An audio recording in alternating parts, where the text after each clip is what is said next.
Assalamualaikum warahmatullahi wabarakatuh. Bismillahirrahmanirrahim. Alhamdulillahi rabbil alamin. Wa afdalus salati wa atammut taslimi ala sayyidina Muhammadin wa ala alihi wa sahbihi ajma'in. Rabbi shrah li sadri wa yassir li amri wahlul 'uqdatam min lisani yafqahu qawli. Subhanaka la ilma lana illa ma 'allamtana innaka antal alimul hakim. Allahumma akhrijna min zulumatil wahmi wa akrimna binuril fahmi waftah 'alaina bima'rifatil ilmi wa sahhil akhlaqana bil hilm waj'alna mimman yastami'una al-qawla fayattabi'una ahsana. Allahumma ati nufusana taqwaha wa zakkiha anta khairu man zakkaha anta waliyuha wa maulaha.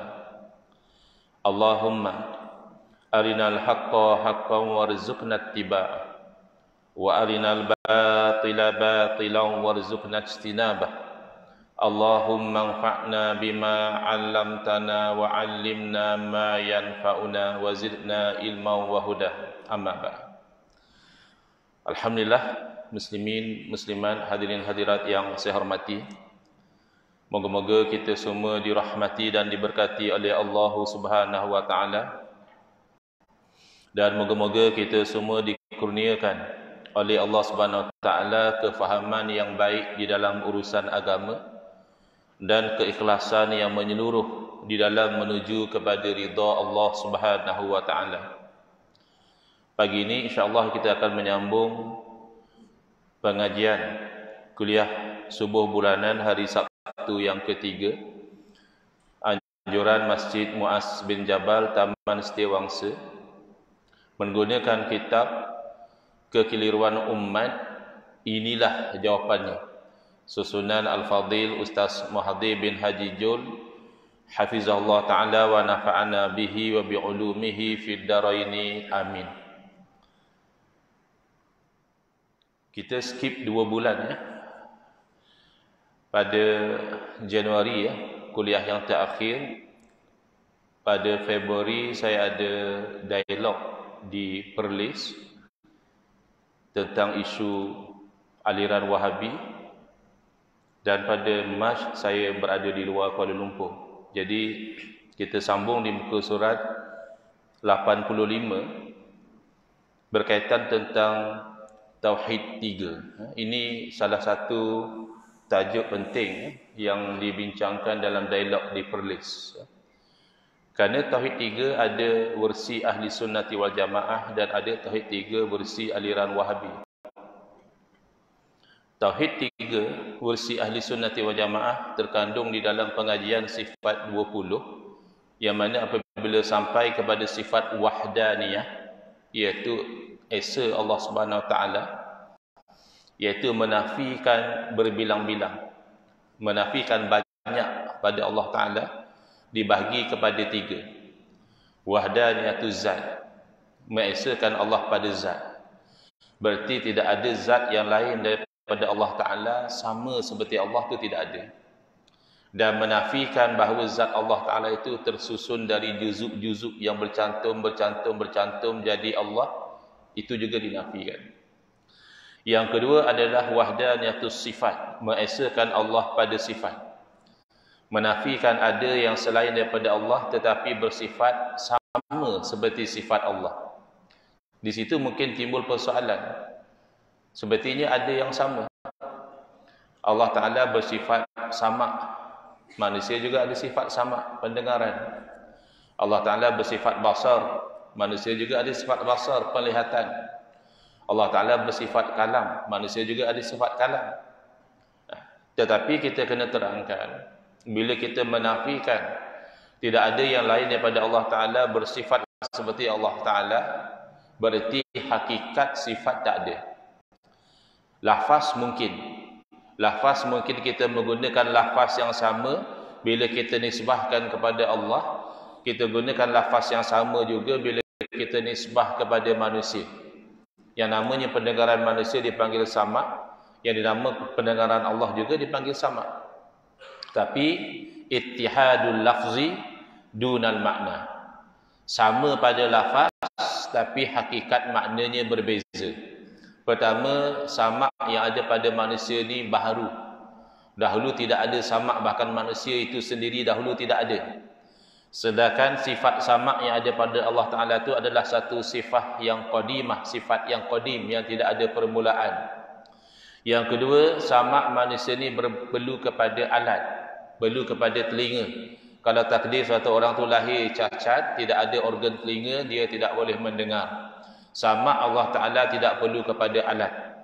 Samaknya manusia ni walaupun ada alat terbatas, hanya boleh mendengar suara-suara tertentu sahaja. Hanya boleh mendengar suara yang dekat sahaja. Sedangkan Allah Ta'ala mendengar sekalian yang wujud.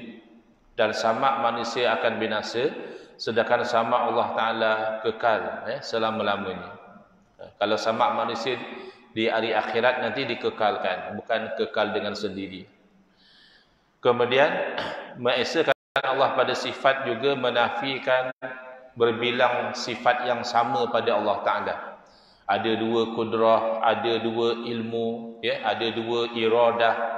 Itu tidak berlaku kepada Allah Subhanahu Wa Ta'ala. Kalau manusia, kudrah kita pelbagai. Kudrah kuasa kita masa baby hanya menangis dan minum susu. Kemudian berubah kudrah itu daripada baby yang hanya terbaring boleh merangkak. Kemudian boleh berjalan, kemudian boleh berlari, kemudian boleh melompat. Kemudian lagi bila sudah terlampau berusia, kadang-kadang jadi macam baby balik. Nak bangun daripada sujud merangkak dulu sebab lutut dah tak kuat. Bahkan memang ada orang yang sudah terlampau berusia pakai pampers balik. Hanya kan terbaring. Masa baby disorong dalam pram. Bila dah terlampau tua disorong atas kursi roda. Itu kudrah pelbagai. Ilmu juga begitu. Asalnya kita tidak ada ilmu. Huwallazi akhrajakum min butuni ummahatikum la ta'lamuna syai'an. Dialah Allah Ta'ala yang mengeluarkan kamu dari dalam perut mak kamu itu, hal keadaan kamu tidak tahu apa-apa. Kosong, zero. Kemudian allamal insana ma lam ya'lam. Allah ajar kepada manusia apa yang manusia tidak tahu. Dalam Allah ajar masih banyak yang kita tidak tahu. Kadang-kadang kita sudah tahu tapi kita lupa. Tidak demikian ilmu Allah Ta'ala. Ilmu Allah Ta'ala qadim dan meliputi segala-galanya. Kemudian wahdaniyatul af'al, itu yang ketiga. Mengesakan Allah pada perbuatan. Berarti walaupun zahir kita nampak orang ini yang bercakap, zahir kita nampak orang ini yang berjalan, orang ini yang berlari, orang ini yang memukul, orang ini yang solat, orang ini yang azan dan sebagainya, hakikatnya apa yang berlaku itu adalah perbuatan Allah Subhanahu Wa Ta'ala. Allah yang menjadikan apa yang berlaku. Itu maksud dia. Wallahu khalaqakum wa ma ta'malun. Padahal Allah Ta'ala lah yang menciptakan kamu dan apa-apa yang kamu lakukan. Jadi tidak akan berlaku sesuatu, tidak akan wujud sesuatu yang wujud, tidak akan bergerak sesuatu yang bergerak, tidak akan diam sesuatu yang diam, kecuali itu adalah takdir, ketentuan daripada Allah Subhanahu Wa Ta'ala. Itu maksudnya. Jangan disalah faham sebagaimana oleh sebahagian orang-orang yang jahil. Dia kata kita berpegang bila satu orang mencuri berarti Allah yang mencuri. Bukan macam itu. Itu fahaman Jabariyah. Itu terkeluar daripada ahli sunnati wal jamaah. Apa pula Allah yang mencuri? Semuanya milik Allah. Bila satu orang mencuri, berarti mencurinya dia itu tidak keluar daripada takdir Allah. Memang benda itu buruk. Memang benda itu dilarang. Tapi kalau kita belajar tauhid dengan lebih detail, ada perkara yang Allah suruh dan Allah kehendaki. Contoh, imannya Sayyidina Abu Bakar radhiyallahu ta'ala anhu, Allah suruh Sayyidina Abu Bakar beriman. Dan memang Sayyidina Abu Bakar beriman. Maknanya Allah kehendaki. Tapi ada yang Allah suruh, Allah tidak kehendaki. Seperti imannya Abu Jahal. Abu Jahal diperintahkan beriman. Berdosa dia tidak beriman. Kan dia mati dalam keadaan kafir. Berarti iman beliau itu tidak dikehendaki. Tak mungkin Allah hendak Abu Jahal beriman, tiba-tiba Abu Jahal tidak beriman. Berarti Allah lemah. Yang berkehendak tapi tak dapat itu kita. Banyak benda kita nak tapi tak dapat. Adakah Allah demikian juga? Allah nak supaya Abu Jahal beriman, tapi akhirnya Abu Jahal tidak beriman? Tak mungkin. Matinya Abu Jahal dalam keadaan kafir menunjukkan iman Abu Jahal itu tidak dikehendaki oleh Allah Subhanahu Wa Taala. Kena faham ya. Sebab bila saya terangkan tentang wahdanatul af'al ni, ada sebahagian daripada golongan Wahabi, lebih-lebih lagi yang jahil, dia kata ustaz engkau mengajar kepada orang bila satu orang mencuri berarti Allah yang mencuri. Tak betul. Jelas ya. Ini tauhid 3 versi ahli sunnati wal jamaah. Tauhid 3 versi Wahabi diambil daripada Al-Imam Ibn Taymiyah rahimahullah ta'ala. Walaupun dari segi pembahagiannya dalam kitab Ustaz Mahathir ini disebut apa pandangan ulama tentang pembahagian tauhid kepada 3. Pertama, tauhid rububiyah. Yang kedua, tauhid uluhiyah. Dan yang ketiga, tauhidul asma'i was sifat. Maka Ustaz Mahathir letakkan di sini jawapan. Ia dijawab oleh para ulama dengan jawapan yang umum dan ada juga jawapan yang khusus. Baik. Yang umum, pembahagian tauhid kepada uluhiyah, rububiyah, ini adalah pembahagian baharu yang bukan datang daripada generasi salafus soleh. Maknanya pembahagian yang bid'ah. Orang yang pertama yang mencipta pembahagian sebegini mengikut pendapat yang masyhur adalah Syekh Ibn Taymiyah rahimahullah. Baik. Pertama, kena jelas yang dibincangkan bukan istilah. Sebab ada orang kata, bukan Imam Ibn Taymiyah. Sebelum beliau lagi, zaman salaf sudah ada rububiyah, uluhiyah. Oh, istilah ada. Penggunaan lafaz uluhiyah, rububiyah itu tak ada masalah. Tetapi konsep itu, konsep tauhid rububiyah begini, kesannya begini, konsep tauhid uluhiyah begini, kesannya begini, yang masyhur diasaskan oleh Al-Imam Ibn Taymiyah bukannya daripada generasi salafus soleh. Ini untuk menafikan dakwaan kononnya akidah ini adalah akidah salaf, bukan. Tetapi bid'ah dari segi istilah sebenarnya tidak masalah. Kita bukan nak fokus zaman salaf tak ada istilah-istilah ni, bukan. Bahkan dalam tauhid sifat 20 juga ada istilah-istilah baru yang tidak ada di zaman salafus soleh. Bahkan salafus soleh tidak belajar akidah dengan menyebut bahawa wujud, qidam, baqa, tidak ada. Dan juga salafus soleh juga tidak mengadakan istilah sifat nafsiyah, sifat salbiyah, sifat ma'ani, sifat maknawiyah. Itu semua istilah-istilah yang bid'ah. Bid'ah daripada istilah itu biasa. Ilmu hadis banyak istilah-istilah yang bid'ah yang tidak ada di zaman salafus soleh. Tapi kan istilah saja, bendanya ada. Yang penting jangan sampai isinya juga bid'ah. Kalau setakat penyusunan itu datang kemudian, itu biasa. Ilmu usul fiqh penyusunannya tidak ada di zaman Nabi SAW. Ilmu hadis tidak ada penyusunannya di zaman Nabi SAW. Tetapi isinya ada atau tidak ada? Tidakkah isi ilmu hadis itu ingin memastikan apabila ada sesuatu dinisbahkan kepada Nabi SAW, baik perkataan ataupun perbuatan, tidakkah sejak zaman sahabat lagi mereka ingin memastikan benarkah itu daripada Nabi SAW, ataupun mungkin perawi itu tersilap atau terlupa? Itu sejak zaman salafus soleh sudah ada.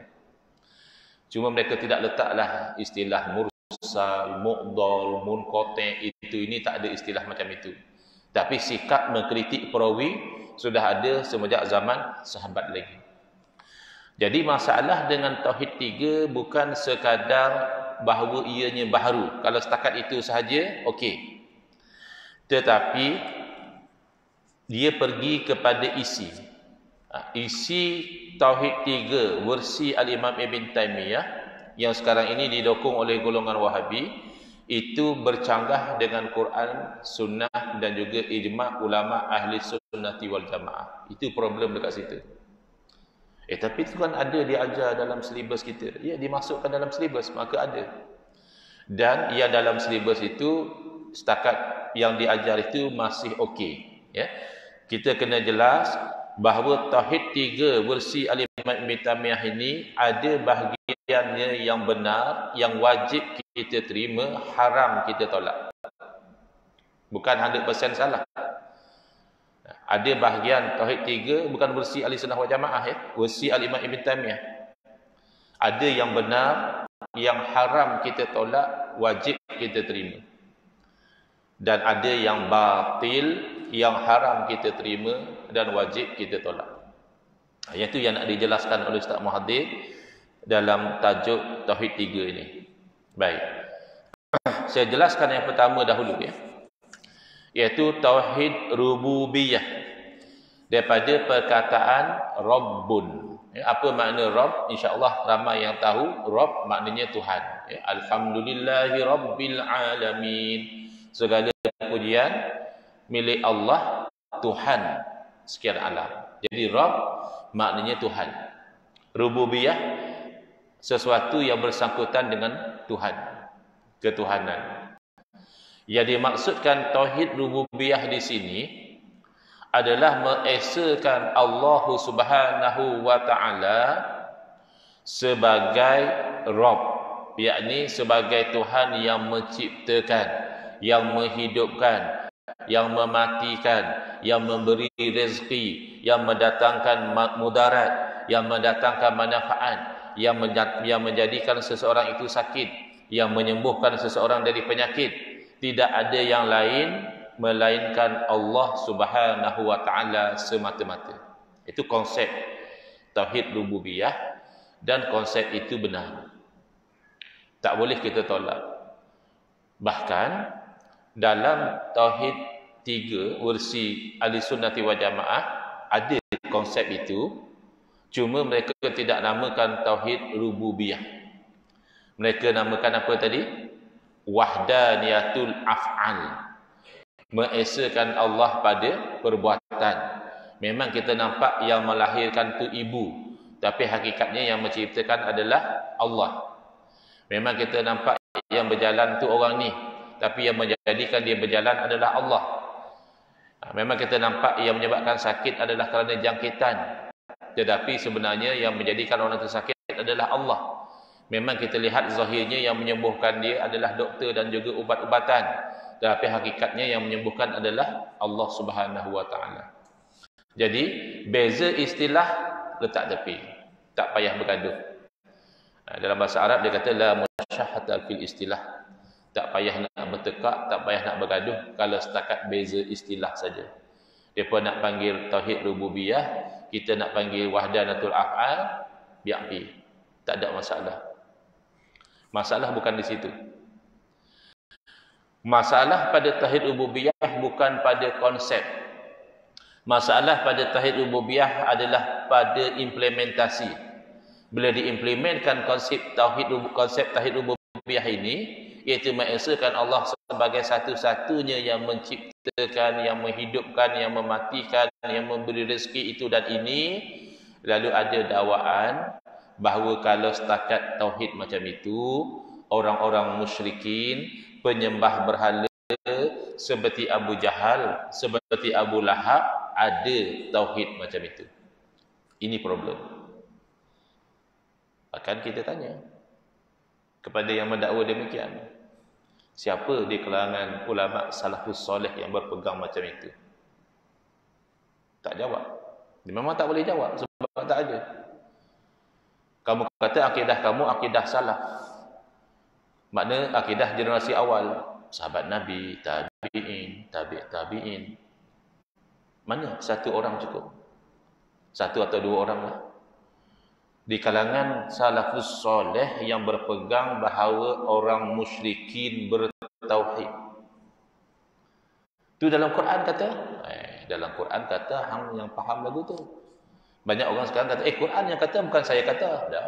Quran tak kata, hang yang faham lagu tu. Hang yang tafsir lagu tu.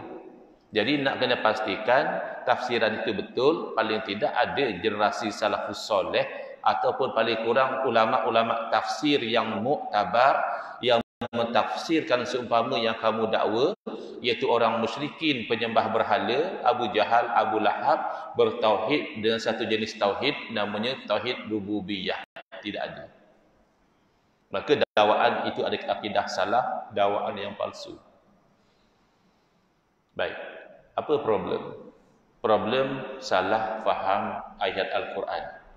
Banyak punca kesesatan dalam agama bukan kerana menolak Quran dan hadis. Kalau tolak Quran dan hadis itu dah sangat berat lah. Itu dah pergi pada kufur. Dah boleh jadi kafir kalau terang-terangan menolak Quran hadis. Banyak kesesatan berpunca daripada salah tafsir kepada ayat suci Al-Quran, salah faham terhadap hadis Nabi sallallahu alaihi wasallam. Tu yang tak semayang, yang tak puasa, Ramadan makan siang hari. Tu pegang hadis. Mana hadisnya? Innamal a'malu binniyat. Hadis sahih. Bahkan maknanya mutawatir. Nah, hanya saja amalan itu dengan niat, kata dia. Jadi tak payahlah saya semayang, saya dah niat semayang. Saya dah niat puasa walaupun saya makan. Ini salah tafsir hadis. Hadisnya betul, hadisnya sahih. Tapi cara kamu faham macam tu tak sahih. Jadi puncanya salah faham beberapa ayat suci Al-Quran yang lebih kuranglah, yang mana Allah Ta'ala menceritakan wala in sa'altahum man khalaqas samawati wal arda wa sakhkharash syamsa wal qamara la yaqulunna Allah. Ada beberapa ayat yang seumpama macam itu dalam Al-Quran. Demi sekiranya kamu tanya kepada mereka, wala in sa'altahum, siapa? Musyrikin. Kalau hang tanya orang musyrik, siapa yang ciptakan langit dan bumi? Siapa yang pusingkan matahari dan bulan? Jawapannya la yaqulunna Allah. Nescaya mereka akan jawab Allah. Berarti mereka bertauhid. Kerana kalau bab mencipta langit dan bumi, mereka kata Allah. Bab memusingkan matahari dan bulan, mereka kata Allah. Itu buktinya mereka bertauhid. Sebab itu kita tanya, ahli tafsir mana yang menafsirkan sebagaimana yang kamu kata tadi? Ulama salaf mana yang menafsirkan ayat tadi sebagaimana yang kamu dakwa tadi? Katanya akidah salaf. Padahal tidak ada. Ayat ini bukan menunjukkan orang musyrik bertauhid, nama pun musyrik. Syirik itu lawan daripada tauhid. Musyrik itu fa'il, orang yang melakukan syirik. Bagaimana fa'il kepada syirik menjadi bertauhid? Tauhid rububiyah sajalah ustaz, tak ada. La rububiyatan wala uluhiyatan. Rububiyah dia tidak bertauhid, uluhiyah juga dia tidak bertauhid. Habis tadi dia mengaku Allah. Dia mengaku kerana dia sudah mati hujjah. Dia akan sembah berhala. Jadi Nabi SAW dan para Nabi yang lain semua menyeru kepada meninggalkan menyembah kepada selain daripada Allah. Lalu mereka tak nak tinggalkan. Bukan kerana mereka percaya benar-benar secara logik, secara akliyahnya itu adalah Tuhan, tidak. Tapi kerana ta'assub kepada amalan nenek moyang. Haza ma wajadna alaihi aba'ana. Sembah berhala inilah kami dapati tok nenek moyang kami duk buat. Tiba-tiba kamu nak suruh tinggal, kami tak mau. Ini amalan tradisi kami. Ini amalan nenek moyang kami. Tapi kalau secara rasional kita tanya dia, okey, kamu sembah berhala. Kok berhala nikah yang ciptakan langit dan bumi? Kok berhala yang kamu sembah nikah yang memusingkan matahari dan bulan? Maka pasti mereka tak boleh jawab ya. Mereka tahu lahir ke dunia, langit dan bumi sudah ada.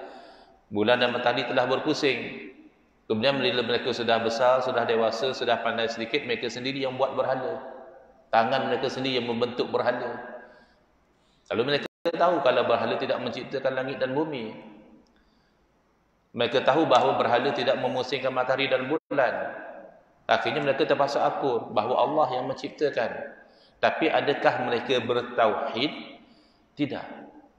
Kerana mereka masih menganggap berhala-berhala yang mereka sembah juga mempunyai rububiyah.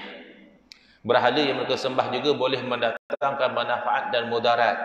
Berhala yang mereka sembah juga boleh mendatangkan rezeki dan juga perkara-perkara dalam kehidupan mereka. Maka itu tidak dinamakan tauhid. Sebab itu sahabat saya Kiai Nur Hidayat hafizallah taala di dalam dialog di Perlis dalam rangka cuba memahamkan rakan kita sebelah sana, dia mengatakan kalaulah satu orang tu dia meyakini bahawa semua yang ada ni Allah yang ciptakan, kecuali satu ekor semut saja. Satu ekor semut ni saja yang Allah tidak ciptakan, dia musyrik. Dia masih tidak ada tauhid. Yang lain semua dia kata Allah ciptakan. Langit, bumi, pokok, daun, bukit dan sebagainya, semua Allah cipta. Semut ni seekor je, bukan Allah cipta. Musyrik dia. Apatah lagi orang-orang musyrikin, memang mereka mempercayai berhala mereka itu mendatangkan manfaat dan mudarat. Dalam surah Hud Allah Ta'ala menceritakan kalam orang musyrik. Orang musyrik marah kepada Nabi Hud alaihissalam kerana menyuruh mereka meninggal menyembah berhala. Lalu mereka kata apa? Inna qulu illa taraka ba'du alihatina bisu. Kami bukan nak kata apa wahai Hud, cuma nak bagi tahu kamu ni telah dikenakan penyakit gila oleh sebahagian daripada berhala-berhala kami. Berhala kami dah marah kepada kamu. Lalu dia kamu jadi gila. Berarti pada i'tikad mereka, berhala mereka boleh mendatangkan penyakit. Mana ada tauhid rububiyah? Ini kebatilan tauhid rububiyah bukan pada konsep dia. Kita kena jelas ya. Kadang-kadang ada juga kawan-kawan kita, oh tauhid 3 ni tak betul. Bila ditanya tentang mana tak betul, dia pun tak boleh nak terang juga. Yang pentingnya tak betul lah. Eloknya kena tahu tak betul tu di mana, supaya kita tak tolak yang betul. Yang betul yang tadi itu. Wajib kita mengesahkan Allah sebagai satu-satunya yang menciptakan, menghidupkan, mematikan, memberi rezeki, mendatangkan penyakit, menyembuhkan penyakit. Hanya Allah. Itu betul. Jangan tolak yang itu. Tetapi kalau sampai mendakwa Abu Jahal, Abu Lahab, penyembah berhala bertauhid, itu batil. Baik. Yang kedua adalah tauhid uluhiyah. Daripada perkataan ilah. Apa makna ilah? InsyaAllah ramai yang tahu. Tuhan juga. Kalau Rabb makna Tuhan, ya ilah juga makna Tuhan. La ilaha illallah. Ya, tadi kan imam berzikir tadi, bertahlil. La ilaha nafi. Illallah isbat. Menafikan Tuhan, ia ada tidak ada selain pada Allah bersifat dengan sifat ketuhanan. Yang ada illallah, kecuali Allah saja. Jadi ilah maknanya Tuhan. Cuma dalam konsep tauhid 3, bila disebut tauhid uluhiyah adalah mengesahkan Allah Subhanahu Wa Taala sebagai yang disembah. Tidak ada yang lain daripada Allah Taala yang disembah. Tadi tauhid rububiyah kata mereka melihat kepada perbuatan Allah. Allah yang ciptakan, Allah yang lakukan segala-galanya. Okey. Tauhid uluhiyah melihat kepada perbuatan hamba. Hamba sembah siapa? Kalau hamba sembah lain daripada Allah, tidak ada tauhid uluhiyah. Kalau hamba itu menyembah hanya kepada Allah, barulah dia itu bertauhid dengan tauhid uluhiyah. Setakat konsep itu benar. Memang benar kita wajib menyembah hanya kepada Allah Subhanahu Wa Taala. Haram lagi syirik menyembah kepada selain daripada Allah Subhanahu Wa Taala. Jangan kata sembah batu, sembah kayu, sembah berhala, sembah pokok, sembah bukit, busut dan sebagainya. Sembah makhluk yang mulia juga haram. Kalau takdir ada segolongan manusia menyembah kepada malaikat, musyrik mereka. Kalau ada manusia menyembah kepada Nabi, musyrik mereka. Yang namanya menyembah hanya kepada Allah Subhanahu Wa Taala. Jadi setakat itu benar. Masalahnya adalah dalam mengimplementasikan konsep tauhid uluhiyah ini, maka mereka mendakwa amalan tawassul haram. Amalan tabarruk tidak boleh dengan orang-orang selain daripada Nabi sallallahu alaihi wasallam. Dan amalan istighatsah adalah syirik akbar, mukhrijun anil millah. Syirik yang besar yang menyebabkan orang itu terkeluar dari Islam. Ini punca golongan Wahabi bunuh orang Islam. Sebab kata dia mereka ni bukan lagi muslimin. Mereka telah jadi musyrikin kerana mereka mengamalkan 3 tadi. Tawassul, tabarruk dan juga istighasah. Dia bukan masalah bunuh orang. Dalam dialog tu nak bagi tahunya bukan Syekh Abdul Wahab seorang saja bunuh orang. Syekh Ibn Tumat juga bunuh orang. Dia bukan isu bunuh orang. Sahabat Nabi pun bunuh orang. Ramai sahabat Nabi bunuh dalam peperangan. Dia bukan isu bunuh orang. Isunya ideologi itu ekstrim, mengkafirkan orang Islam, lalu menghalalkan darah mereka. Daripada ideologi itulah terjadinya pembunuhan. Kalau kita nak faham isu lah. Kalau kita setakat nak ad hominem, kita setakat nak rasa menang debat, ya silakan. Tapi kalau nak faham kebenaran, problemnya adalah dari ideologi Tauhid Uluhiyah. Tauhid Rububiyah sudah problem, tapi ia sekadar menyamakan orang musyrik macam orang Islam. Kalau orang Islam bertauhid, musyrik juga ada tauhid. Namanya Tauhid Rububiyah. Yang lebih problem adalah Tauhid Uluhiyah. Menyamakan orang Islam sepertinya orang musyrik. Dia mengucap, dia sembahyang, dia puasa, dia haji, dia bersyahadah, tapi dia musyrik sebab dia tawassul, tabarruk, istighasah. Apa dia tawassul, tabarruk, istighasah? Insya-Allah dalam kuliah akan datang lepas raya. Bolehlah. Sebab kita tak berhenti lambat pun tak ada breakfast hari ni. Kalau bulan lain kita berhenti lambat sikit pun seronok. Lepas tu kita bakat-bakat breakfast hujung sana. Jadi kalau bulan puasa ni berhenti lambat, saya bimbang lebih ramai yang berpindah alam. Jadi saya hentikan setakat itu. InsyaAllah saya ucapkan selamat menyambut hari raya walaupun tak sampai lagi. Kemudian moga-moga yang balik kampung pun selamat pergi dan selamat kembali. Hadza wabillahi taufiq wal hidayah. Wassalamualaikum warahmatullahi wabarakatuh.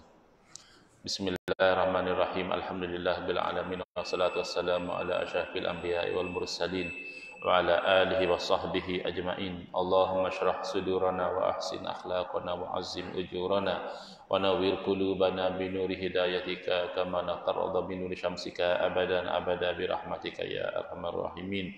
Walhamdulillahirabbil alamin. Amin ya rabbal alamin wal afu minkum.